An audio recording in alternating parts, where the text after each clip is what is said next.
ရှင်ဘုရားတို့ပြီးတော်တို့မှာတခြားရှိတာလားခန္ဓာရှိတာလားခန္ဓာရှိပါပါဗျာခန္ဓာကဘယ်နှပါးခန္ဓာ၅ပါးကဘာတွေပါလဲဒုက္ခခန္ဓာဝိပဿနာခန္ဓာပညာခန္ဓာသင်္ခါရခန္ဓာဝိညာဏခန္ဓာတို့ဖြစ်ပါသည်ဗျာ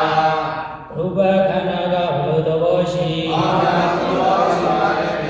ဝေဒနာခန္ဓာကဘယ်လိုသဘောရှိသင်ညာခန္ဓာကဘယ်လိုသဘောရှိသင်္ခါရခန္ဓာကဘယ်လိုသဘောရှိဝိညာဏခန္ဓာကဘယ်လိုသဘောရှိသင်္ခါလေးဆိုကြည့်လိုက်ပါ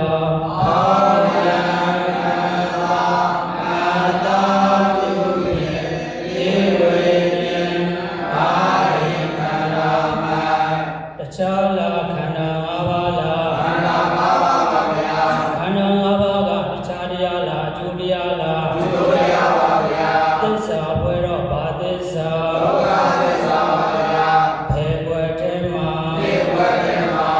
နှစ်ဘွယ်ထဲကခန္ဓာ၅ပါးအကျိုးတရားကိုဒုက္ခသစ္စာလို့ဒီနေ့သိခွင့်မရဘူးလားမရပါဘူးဗျာအချောနဲ့သိတာလားဉာဏ်နဲ့သိတာလားဉာဏ်နဲ့သိတာပါဗျာသူဟောခဲ့တဲ့ဉာဏ်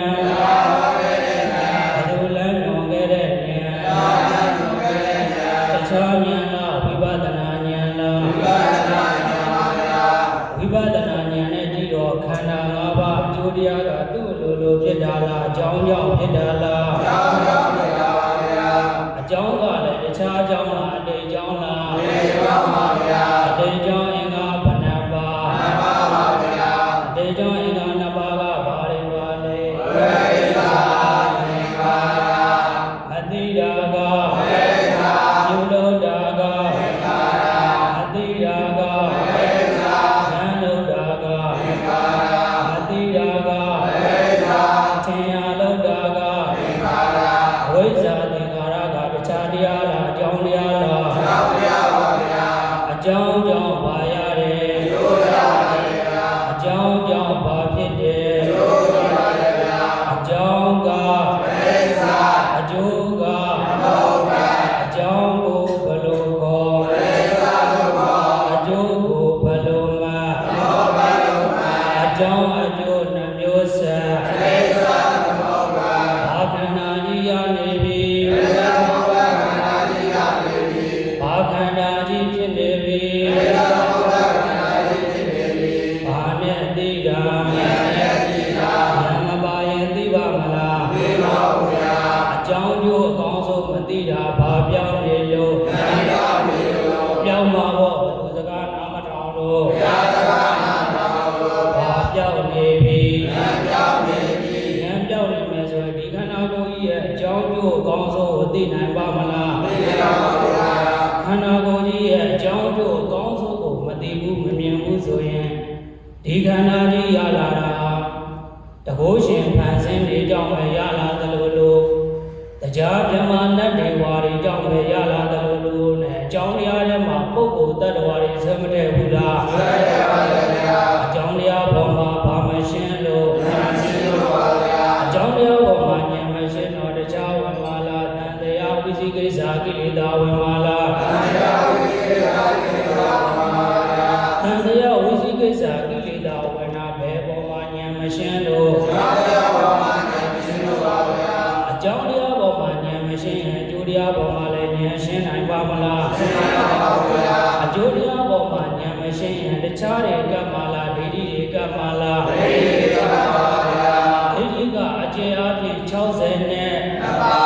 အကျဉ်းချုံတော့ဘယ်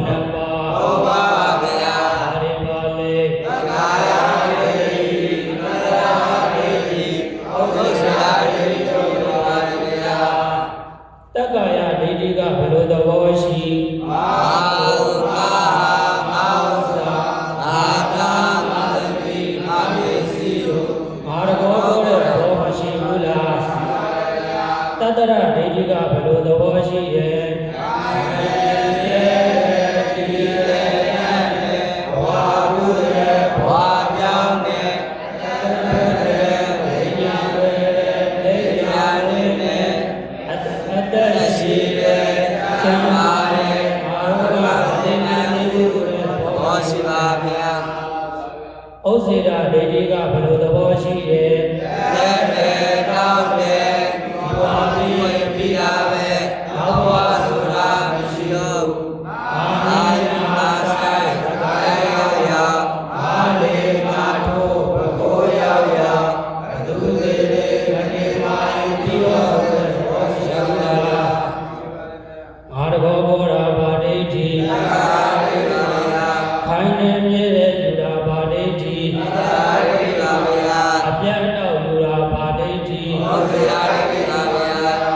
တခြားလားဒိဋ္ဌိတွေလားဒိဋ္ဌိတွေကတခြားလားမျိုးစေ့လားတခြားမျိုးစေ့လားအဘယ်မျိုးစေ့လားအဘယ်မျိုးစေ့တွေဘယ်မှာကပ်နေပြီခန္ဓာမှာအဘယ်မျိုးစေ့တွေကပ်နေမှာတော့တခြားဘယ်ပေါက်မှာလားအဘယ်ပဲပေါက်မှာလားခန္ဓာမှာအဘယ်မျိုးစေ့ဒိဋ္ဌိတဏ္ဍာနဲ့သိမယ်ဆိုရင်တခြားရောက်မှာလားအဘယ်ရောက်မှာလားအဘယ်ကဘယ်နှဘုံအဘယ်လေးဘုံကဘာတွေပါလဲ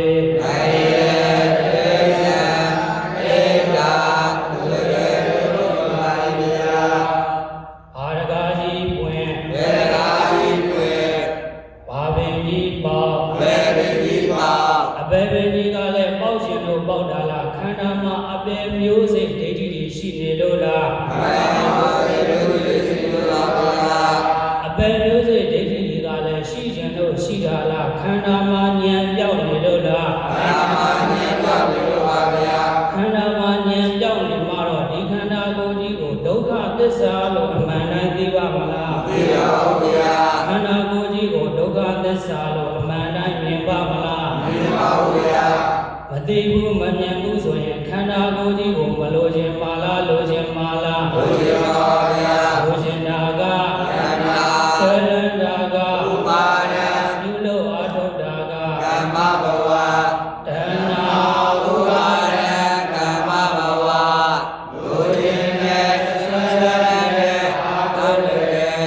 တဏှာဥပါဒံကမ္မဘဝကတခြားတရားလားအကြောင်းတရားလားသစ္စာဘွယ်တော့ဘာသစ္စာဘယ်ဘွယ်ထဲမှာသုံးဘွယ်ထဲကတဏှာဥပါဒံကမ္မဘဝဆိုတဲ့အကြောင်းသမုဒယတွေထပ်မလို့ဘူးလားအကြောင်းသမုဒယတွေထပ်လို့ရင်အကျိုးဒုက္ခတွေမရမှာလားရမှာလားကမ္မဘဝပစ္စယဇာတိခန္ဓာမရဘူးလားဇာတိခန္ဓာကတခြားတရားလားအကျိုးတရားလားသစ္စာဘွယ်တော့ဘာသစ္စာဘယ်ဘွယ်ထဲမှာဇာတိပစ္စယဇာတိခန္ဓာရမှာတော့မဟုတ်ရမှာလားဟိုရမှာလားမနာရမှာလားနာရမှာလားမသေးရမှာလားသေရမှာလားအဲ့ဒီလိုဟိုရနာရသေရတာတခြားကြည့်လို့လားခန္ဓာရှိလို့လားခန္ဓာရှိတဲ့ပုဂ္ဂိုလ်မှန်သမျှနေဖို့ကတော့မသေးချာသေဖို့ကတော့မသေးချာဘူးလားအဲ့ဒီလိုသေရတာနဲ့တစ်ချိန်နဲ့သေရတာလားအချိန်ချင်းခါခါသေရတာလားအရင်တုန်းကလည်းခန္ဓာရှိလို့သေခဲ့ပြီးပြီအခုလည်းခန္ဓာရှိနေလို့ဘာဖြစ်အောင်မဲနောင်လည်းခန္ဓာရနေအောင်မဲဆိုရင်ဘာဖြစ်အောင်မဲတစ်ချိန်နဲ့သေရတာလားအချိန်ချင်းခါခါသေရတာလားဒါဆိုလင်္ကာလေးဆိုကြည့်လိုက်ပါချိန်များစွာသေရတာခန္ဓာရှိလို့ပဲချိန်များစွာသေရတာခန္ဓာရှိလို့ပဲအချိန်များစွာသေရတာခန္ဓာရှိလို့ပဲအသိမလို့ရှင်ဘူးလားအသိလို့ရတယ်တခြားလားနိဗ္ဗာန်လားအသိလို့ရနိဗ္ဗာန်ကိုရောက်ဖို့အတွက်ခန္ဓာပေါ်မှာဘာနဲ့ကြည့်ရမလဲခန္ဓာပေါ်မှာဉာဏ်နဲ့ကြည့်မယ်ဆိုရင်အသိမလွတ်နိုင်ဘူးလားဉာဏ်ကလည်းဘယ်သူဟောခဲ့တဲ့ဉာဏ်ဘယ်သူလမ်းညွှန်ခဲ့တဲ့ဉာဏ်တခြားဉာဏ်လားဝိပဿနာဉာဏ်လားခန္ဓာကိုယ်ကိုဝိပဿနာ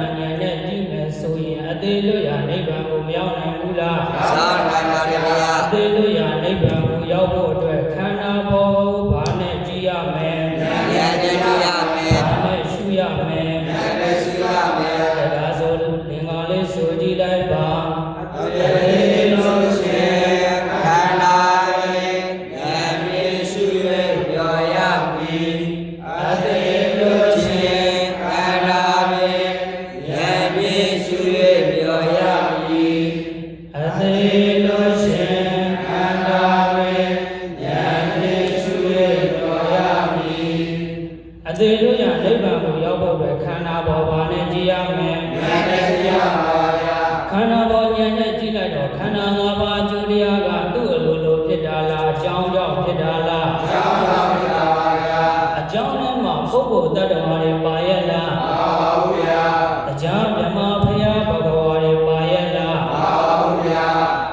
သဘောရှင်ဖန်ဆင်းခြင်းတွေပါရဲ့လား ပါဗျာ ပါရာရှိရင် ပါရာရှိမယ် ပါရာကဘာနဲ့ပါ ဝေဇာသင်္ဃာ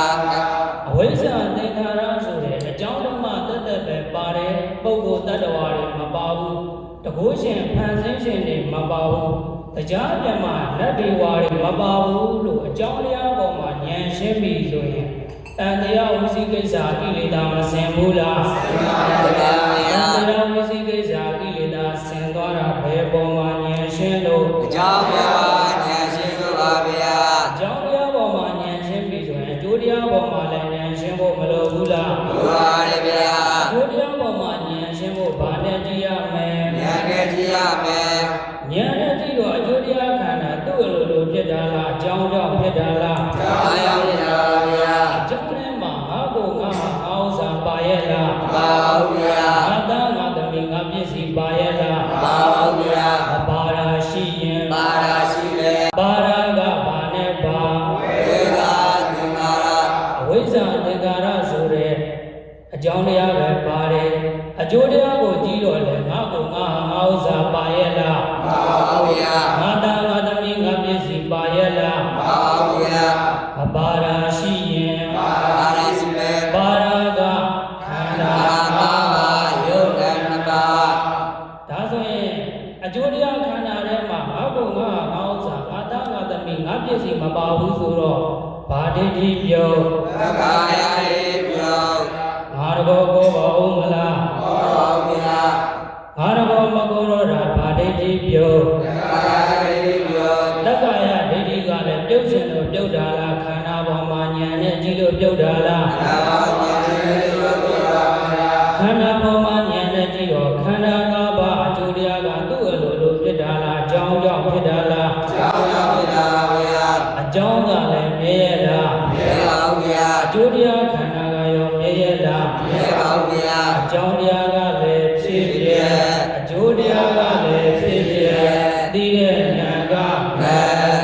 အကြောင်းတရားကလည်းမမြဲဘူးဖြစ်ပြီးပြည့်တယ်အကျိုးတရားကလည်းမမြဲဘူးဖြစ်ပြီးပြည့်တယ်ဆိုတော့ခိုင်နေမြဲတယ်လို့ယူပါဦးမလား မြဲပါဘူးဗျာ ဒါဒိဋ္ဌိပြုတ် သက္ကာယရေပြောင်း သတ္တရဒိဋ္ဌိကလည်းပြုတ်ချင်လို့ပြုတ်တာလားခန္ဓာပေါ်မှာဉာဏ်နဲ့ကြည့်လို့ပြုတ်တာလား အနာဝါယရေပါဗျာ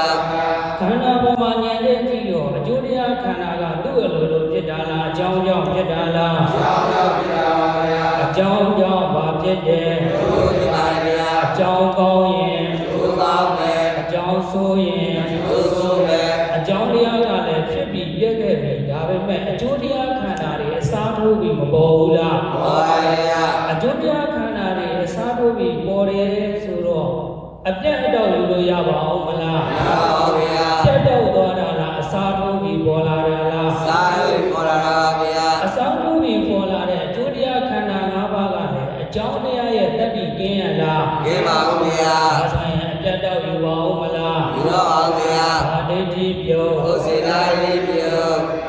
ဒါဆိုရင်ခန္ဓာမှာဘာတွေပြုတ်သွားပြီ ဒီဒီပြောင်းသွားပြီ အဲ့ဒီဒိဋ္ဌိတွေကတခြားလားမျိုးစေ့လား ဘုရားပါဗျာ တခြားမျိုးစေ့လားအပယ်မျိုးစေ့လား တေဘုရားပါဗျာ အပယ်မျိုးစေ့တွေခန္ဓာမှာရှိသေးလား ဒီတော့အောင်ဗျာ အပယ်မျိုးစေ့တွေခန္ဓာမှာမရှိတော့ဘူးဆိုရင်အပယ်ပဲပေါက်နိုင်ပါဦးမလား ဘာလဲအောင်ဗျာ မျိုးစေ့မှန်မှန် ဘယ်မှာလဲ ဘယ်မတန်ဆိုတော့ဘာပင်ကြီးသေး ဘယ်ကြီးတယ် အပယ်ကဗနာဘုံ ဒီတော့ပါဗျာ ဘာတွေပါလဲ အဲ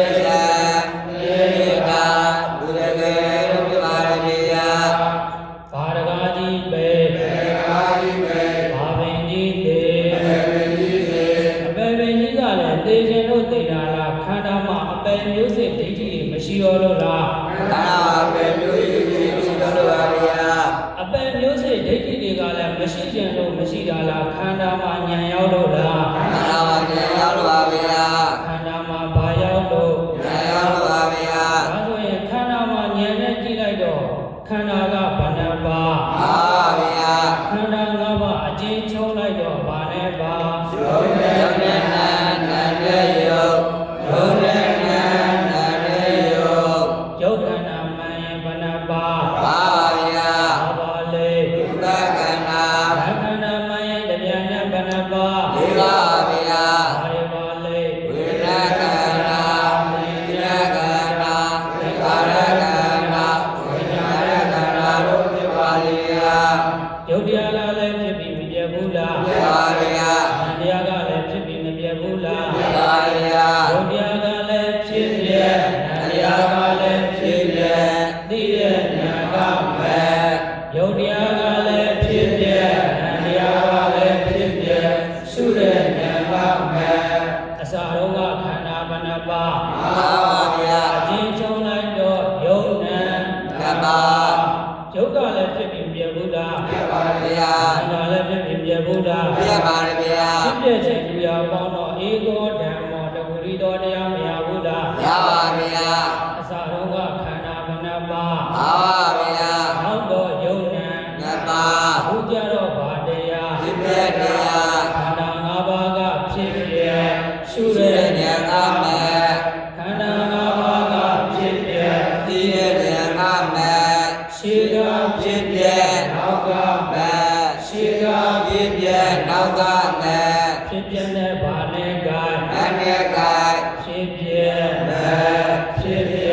မဲ့ ခန္ဓာဘောဘာရောက် ဉာဏ်ရောက် ခန္ဓာဘောမှာဉာဏ်လေးဟူသောအလင်းမရောက်ဘူးလား ရပါဗျာ အလင်းရောက်တော့ အမောင်ရောက် ကြောင်းလာတော့ ကျွတ်ပြီး ဒါဆိုရင်တတ္တဝါတွေကိုဦးအောင်နာအောင်သိအောင်ဒီခန္ဓာကိုယ်ကြီးကိုဒုက္ခသစ္စာလို့မသိအောင်တန်ត្រာလျှောက်လို့အပေါင်းဖုံးခဲ့တဲ့အဝိဇ္ဇာမောင်လူကြီးပြောင်းမသွားဘူးလား ရပါဗျာ ဝိဇ္ဇာမောင်လူကြီးပြောက်သွားမှာပါခုနောက်လိုက်သင်္ခါရတွေလုံနိုင်ပါဦးမလား ရပါဗျာ လောကမြအလုံးတဲ့ဘာပါပြီ ရပါပြီ မှားပါဦးမလား ပါပါဗျာ လောကမြစကားတဲ့ဘာပါပြီ ရပါပြီ မှားပါဦးမလား ပါပါဗျာ သာသမြစိတ်တဲ့ဘာပါပြီ ရပါပြီ မှားပါဦးမလား ပါပါဗျာ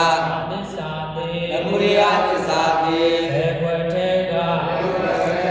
တိတ်ွယ်ထဲကအဝိဇ္ဇာသင်္ခါရဆိုတဲ့အကြောင်းသမုဒယသစ္စာတွေသိမသွားဘူးလား ပါပါဗျာ ဘာနဲ့တတ္တာ ဉာဏ်နဲ့တတ်တာ ဘယ်ပေါ်မှာကြည်တတ်တာ ဘာသာဝတိတတ်တာ ခန္ဓာမှန်ရင်ဘာသစ္စာ ဘုရားသစ္စာဗျာ ကြောင်းဝါဝါသိတာလားပိုင်ပိုင်နိုင်နိုင်သိတာလား အာရတကတိယဗျာ လူများပါဇက်ပြလမ်းဆုံးပြီးသိတာလားကိုယ်တိုင်တရားနာလို့သိတာလား ဘုရားတရားနာလို့ဗျာ ခန္ဓာမှန်ရဲ့ဒုက္ခသစ္စာလို့သိသွားတော့နောက်ဒုက္ခသစ္စာခန္ဓာကြီးကိုလိုချင်ပါဦးမလား ဘုရားဗျာ ဆွဲလန်းပါဦးမလား ဘုရားဗျာ နောက်ခန္ဓာတွေရောက်အောင်လုပ်ပါဦးမလား ဘုရားဗျာ ဘာသစ္စာသေး ဘုရားသစ္စာတိ ဘယ်ွယ်ထဲက ဘုရားဗျာ သုံးဘွယ်ထဲကတဏှာဥပါဒံကမ္မဘဝဆိုတဲ့အကြောင်းသမုဒယသစ္စာတွေထပ်မသေးဘူးလား ဒီပါဗျာ ဒါဆိုရင်သမုဒယတွေသိမ့်မသွားဘူးလား ဘုရားဗျာ သမုဒယတွေသိမ့်တော့ဒုက္ခတွေမငြိမ်းဘူးလား ဒီပါဗျာ အခြားဒုက္ခလားဇာတိဒုက္ခလား အာဒီဒုက္ခဗျာ ဇာတိဒုက္ခငြိမ်းမှတော့ဟိုစရာလိုသေးလား ဘုရားဗျာ နာစရာလိုသေးလား ဘုရားဗျာ သိစရာလိုသေးလား ဘုရားဗျာ ဘုနာတိဒုက္ခတွေငြိမ်းသွားတာဒီတခြားလားနိဗ္ဗာန်လား ဒီပါဗျာ အများပြောလားဘုရားဟောလား ဘုရားပါဗျာ အများဆုံးမလားဘုရားဆုံးမလား ဘုရားဆုံးပါဗျာ အများလန်းစင်လားဘုရားလန်းစင်လား ဘုရားလည်းပါဗျာ အများအကြိုက်လားဘုရားအကြိုက်လား ဘုရားလည်းပါဗျာ ဘုရားအကြိုက်ဘာဆက်အောင်အားထုတ်ရမယ် သစ္စာတော်ရမယ် ဘုရားအကြိုက်ဘာသိအောင်လုပ်ရမယ် သစ္စာတိအောင်လုပ်ရမယ် ခန္ဓာ၅ပါးဖြစ်ပြဘာသစ္စာ ဘုရားသစ္စာ ရှုရမြင်တဲ့ဉာဏ်ကဘာသစ္စာ ဘုရားသစ္စာ အကြောင်းတရားတွေသိသွားတာဘာသစ္စာ ဘုရားသစ္စာ ခန္ဓာတွေချ